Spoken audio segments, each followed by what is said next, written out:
Many modern slavery risks are amplified by standard supply chain practices, price, pressure, short lead times, late changes, labor brokers, subcontracting, things like this.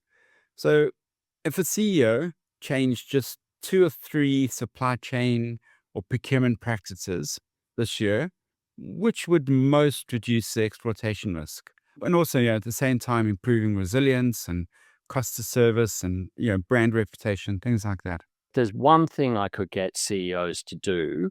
It would be in cooperation with any board they might have and with their C-suite to really say, okay, we need to understand what the risks to the people connected to our business along the supply chain are and how we're going to address those risks over time.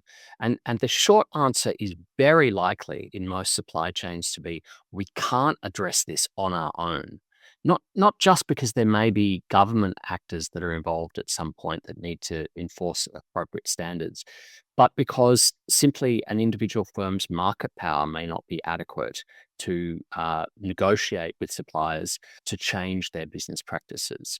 So there's a need really to work along supply chains, including with vulnerable populations and affected workers, to understand how that risk works and which of those business practices that you pointed to is actually the source of vulnerability to exploitation. If this has interested or intrigued you, follow and subscribe wherever you get your podcasts and get the full episode.